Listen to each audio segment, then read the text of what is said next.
खुलुमबाय बेयो बड'लेण्ड इंखं टेलिभिजन दिनै 2 मार्च 2023 बृहस्पतिबार खालि सानसेनि बरादखौ नोंथांमोननि खाथियाव लाबोदों आं सदानन्द दैमारिया।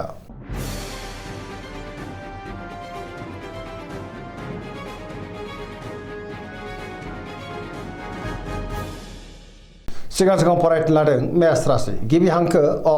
ल दिनैनि साना जोबोर मोजां सुथुरखौ गोरलैयैनो फेजेननो हागोन जेरावबो देरहासार जागोन बयजोंबो अनजागोन आरो अनसायजागोन मावनो लानाय खामानिखौ थि समावनो आरो गोरलैयैनो मावफुंनो हानानै गोसोआ दिनै जोबोर खुसि जागोन देहाया मोजाङैनो थागोन बहानिफ्रायबा मोजां खौरां मोननो हागौ रांखावरियाव दिनै जोबोर मोजां होनजायो गोबां धोन आरजिनोबो हागोन बेफार फालांगियावबो दिनै जोबोर मोजां मुलाम्फा मोननो हागोन आरो आयाबो बांगोन गुबुननिफ्राय थोजासे हेफाजाब मोननो हागौ नखराव बिसि फिसायनि गेजेराव अननानै फैगोन गुबुननि गोसोखौ दिनै गोरलैयैनो बोनोबो हागोन गोसोनि बोलोआबो बांगोन पजिटिभ एनार्जिनि गोहोम गोग्लैगोन समाजाव दिनै गोबां मान मोननो हागोन लाइमोनफ्रा जोबोर रमान्टिक जागोन आरो गोसोनि साननायखौ फोरमायलायनोबो हागोन धोरोमारि बिथिङाव गोसो दुंखांगोन फरायसाफ्रा दिनै फरायनायाव गोसो दुंखांगोन आरो मोजां फिथाइ मोननोबो हागोन।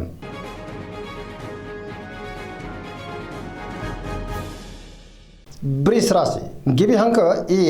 उ ब दिनैनि साना जोबोर मोजां गोसोखौ दिनै जोबोर गोजोननाय मोनगोन गोदान बोलो फैगोन गोसोआव दुंखांगोन जोबोर मोजां खाबु मोननोबो हागौ गोसोखौ दिनै जोबोर गोजोननाय मोनगोन गोसोनि बोलोआ बांगोन मावनो लानाय खामानिखौ थि समावनो आरो गोरलैयैनो मावफुंनोबो हागोन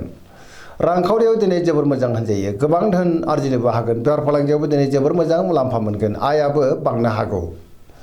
नखराव दिनै बिसि फिसायनि गेजेराव अननानै फैगोन बिदा फंबायजों मोजां सोमोन्दो थागोन बिमा-बिफानि अननाय आरिफोरखौ मोननो हागौ देहाया मोजाङै थागोन गुबुननिफ्राय थोजासे हेफाजाबबो मोननो हागौ सोरबा लोगोनिफ्राय मोजां खौरांबो फैनो हागौ गोसोनि साननायफ्रा मोगथाङाव जाफुंगोन पजिटिभ एनार्जिनि गोहोम गोग्लैगोन फरायसाफ्रा दिनै फरायनायाव गोसो दुंखांगोन आरो मोजां फिथाइ मोनगोन लाइमोनफ्रा जोबोर खुसि जागोन आरो गोसोनि साननायखौ फोरमायलायनोबो हागोन।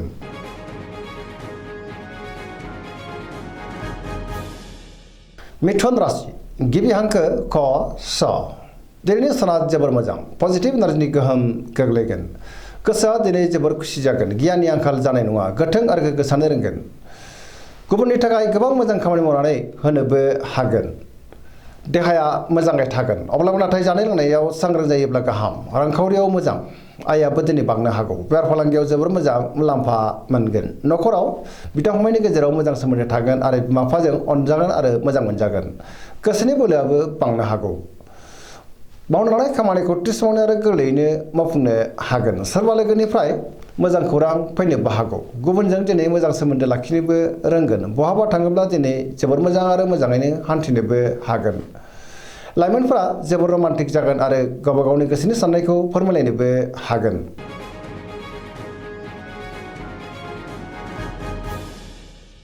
कर्कट राशि गिबि हांखो ड ह दिनैनि साना मोजां आरो गाज्रिनि गेजेरजों बाबेनलांगोन गोसोआ दिनै जोबोर उसुखुथु जानो हागौ गुबुननि थाखाय नाङा फाङा जेंनायाव गोग्लैनांनोबो हागौ सोरबा लोगोजों रायखोमा जानोबो हागौ गोसोनि साननायफ्रा दिनै देबार नांगोन नेगेटिभ एनार्जिनि गोहोम गोग्लैनोबो हागौ गोसोआव दिनै नेगेटिभ साननाय फैगोन गोथों आरो गोग्गो साननो रोंनाय नङा गियाननि आंखाल जानोबो हागौ मावनो लानाय खामानिखौ मावफुंनो हायोब्लाबो माबा नङा माबा मोनसे गोरोन्थि जालांनो हागौ रांखावरियाव मोजां बेफार फालांगियावबो दिनै मोजां होनजायो नखराव बिमा बिफानि अननाय आरिफोरखौ मोननो हागोन समाजाव लोगो लेवाबो बांनो हागौ देहाया मोजाङै थागोन अब्लाबो नाथाय जानाय लोंनायाव सांग्रां जानांगोन फरायसाफ्रा दिनै फरायनायाव गोसो दुंखांगोन आरो मोजां फिथाइ मोननोबो हागोन।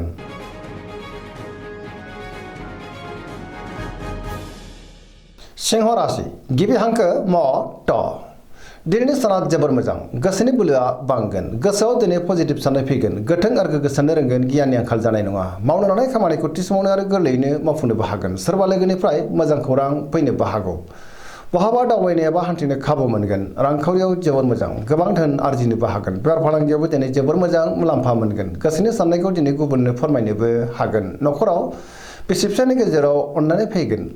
समाजावबो मान मोनगोन गुबुननि गोसोखौ दिनै गोरलैयैनो बोनोबो हागोन देहाया मोजाङै थागोन बयजोंबो गोरोबनो रोंगोन गुबुननि थाखाय गोबां मोजां खामानि मावनानै होनोबो हागोन गोसोआ दिनै जोबोर रमान्टिक जागोन आरो लाइमोनफ्रा गावबा गावनि गोसोनि साननायखौ फोरमायलायनोबो हागोन।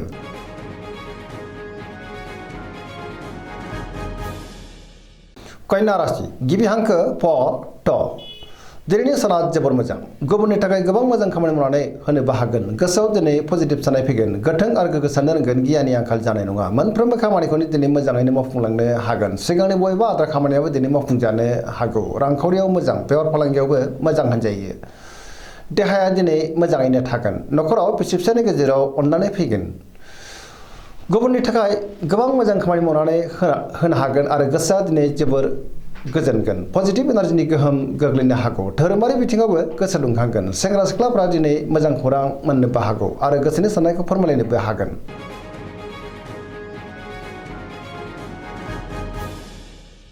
तुला राशि गिबि हांखो र ट दिनैनि साना जोबोर मोजां गोसोखौ दिनै जोबोर गोजोननाय मोनगोन मावलांनाय खामानिखौ थि समावनो मावफुंनो हागोन देहाया मोजाङै थागोन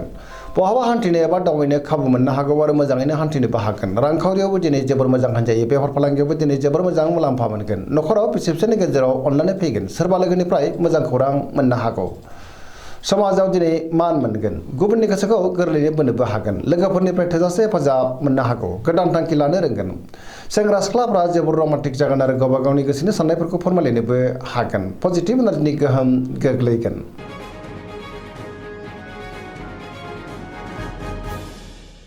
वृश्चिक राशि गिबि हांखो न स दिनैनि साना जोबोर मोजां समाजाव दिनै लोगो लेवा बांगोन गोबां मुंदांखा सुबुंजों लोगो मोनज्लायनोबो हागौ पजिटिभ एनार्जि गोहोम गोग्लैगोन बहाबा दावबायनो एबा हान्थिनो खाबु मोननो हागौ समाजाव बयजोंबो मान होजागोन सोरबा गोजाम लोगोजों बहाबा लोगो मोनज्लायनानै गोसोआ दिनै जोबोर खुसि जागोन गोसोआव पजिटिभ साननायबो फैनो हागौ मावनो हानाय खामानिखौ थि समावनो आरो गोरलैयैनो मावफुंनोबो हागोन गुबुननिफ्राय थोजासे हेफाजाब मोनगोन बहाबा थाङोब्ला दिनै जोबोर मोजां आरो मोजाङैनो हान्थिनोबो हागोन गोसोनि साननायफ्रा मोगथाङाव जाफुंगोन समाजाव दिनै गोबां मान मोनगोन नखराव अननानै फैगोन गोबां खामानियाव दिनै मुखुब थानांनो हागौ रांखावरियाव मोजां अब्लाबो नाथाय खरसायाबो बांगोन बेफार फालांगियाव दिनै जोबोर मोजां मुलाम्फा मोनगोन देहायाबो मोजाङै थागोन गुबुननिफ्राय थोजासे हेफाजाब मोननोबो हागौ फरायसाफ्रा दिनै फरायनायाव गोसो दुंखांगोन आरो मोजां फिथाइ मोनगोन लाइमोनफ्रा जोबोर रमान्टिक जागोन आरो गावबा गावनि गोसोनि साननायखौ फोरमायनोबो हागोन।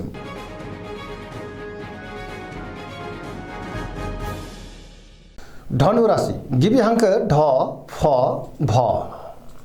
दिनै साना जोबोर मोजां गोसोआव दिनै गोथों आरो गोग्गो साननाय फैगोन गियाननि आंखाल जानाय नङा मावनो हानाय खामानिखौ थि समावनो आरो गोरलैयैनो मावफुंनोबो हागोन गुबुनजों मोजां सोमोन्दो लाखिनोबो रोंगोन गोसोनि साननायफ्रा मोगथाङाव जाफुंनोबो हागौ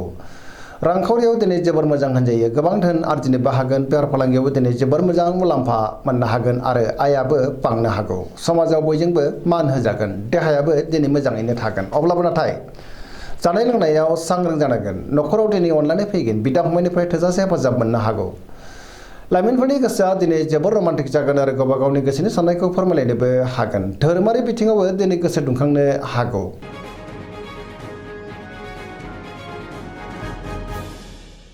मकर राशि गिबि हांखो ख ज दिनैनि साना जोबोर मोजां गोसोआ दिनै जोबोर खुसि जागोन सोरजोंबा बाख्नायजानो हागौ मावनो हानाय खामानिखौ थि समावनो आरो गोरलैयैनो मावफुंनोबो हागोन गुबुननिफ्राय थोजासे हेफाजाब मोननोबो हागौ रांखावरियाव मोजां अब्लाबो नाथाय खरसायाबो बांनो हागौ बेफार फालांगियावबो दिनै जोबोर मोजां मुलाम्फा मोनगोन गोबां मुंदांखा सुबुंजों दिनै लोगो मोनज्लायनोबो हागौ गुबुनजों मोजां सोमोन्दो लाखिनो हागोन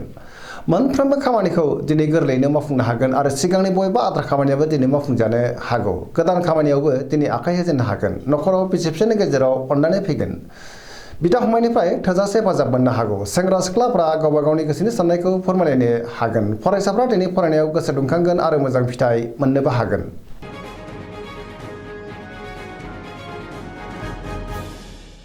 कुम्भ राशि गिबि हांखो ग स दिनैनि साना जोबोर मोजां गोसोखौ दिनै जोबोर गोजोननाय मोनगोन मावनो हानाय खामानिखौ थि समावनो आरो गोरलैयैनो मावफुंनोबो हागोन गुबुननि थाखाय गोबां मोजां खामानि मावनानै होनोबो हागोन पजिटिभ एनार्जिनि गोहोम गोग्लैनो हागौ पजिटिभ साननो रोंगोन समाजाव मान मोनगोन गोबां मुंदांखा सुबुंजों दिनै लोगो मोनज्लायगोन रांखावरियाव मोजां बेफार फालांगियावबो दिनै जोबोर मोजां मुलाम्फा मोननो हागौ देहाया मोजाङै थागोन नखराव बिसि फिसायनि गेजेराव अननानै फैगोन गुबुननिफ्राय थोजासे हेफाजाबबो मोननो हागौ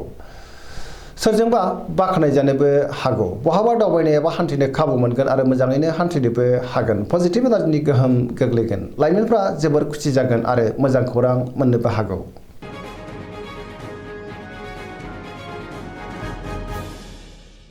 मीन राशि गिबि हांखो ड स दिनैनि साना मोजां आरो गाज्रिनि गेजेरजों बाबेनलांगोन गोसोखौ दिनै जोबोर उसुखुथुबो मोननो हागौ बहाबा दावबायनो एबा हान्थिनो खाबु मोनगोन पजिटिभ एनार्जिनि गोहोमबो गोग्लैनो हागौ गोसोनि बोलोआ बांगोन गावनि गोसोनि साननायखौ गुबुननो फोरमायनोबो हागोन देहाया नाथाय अब्लाबो बारा मोजां थानाय नङा जानाय लोंनायाव सांग्रां जानांगोन रांखावरियाव मोजां बेफार फालांगियावबो मोजां होनजायो सोरजोंबा रायखुमा जानोबो हागौ लाइमोनफोरनि गोसोआ दिनै जोबोर रमान्टिक जागोन आरो गावबा गावनि गोसोनि साननायखौ फोरमायलायनोबो हागोन गुबुनजों मोजां सोमोन्दो लाखिनो गोब्राब जानो हागौ फरायसाफ्रा दिनै फरायनायाव गोसो दुंखांगोन आरो मोजां फिथाइ मोननोबो हागोन। दिनैनि राशि फरायनाया एसेनोसै जोबनायाव बेखौनो खावलायो जाहाथे नोंथांमोना सानफ्रामबो जोंनि बे बड'लेण्ड इंखं टेलिभिजनखौ नायबाय थायो आरो साबस्क्राइब खालामो लोगोसे लाइक खालामो आरो शेयार खालामो एसेनोसै गोजोन्थों।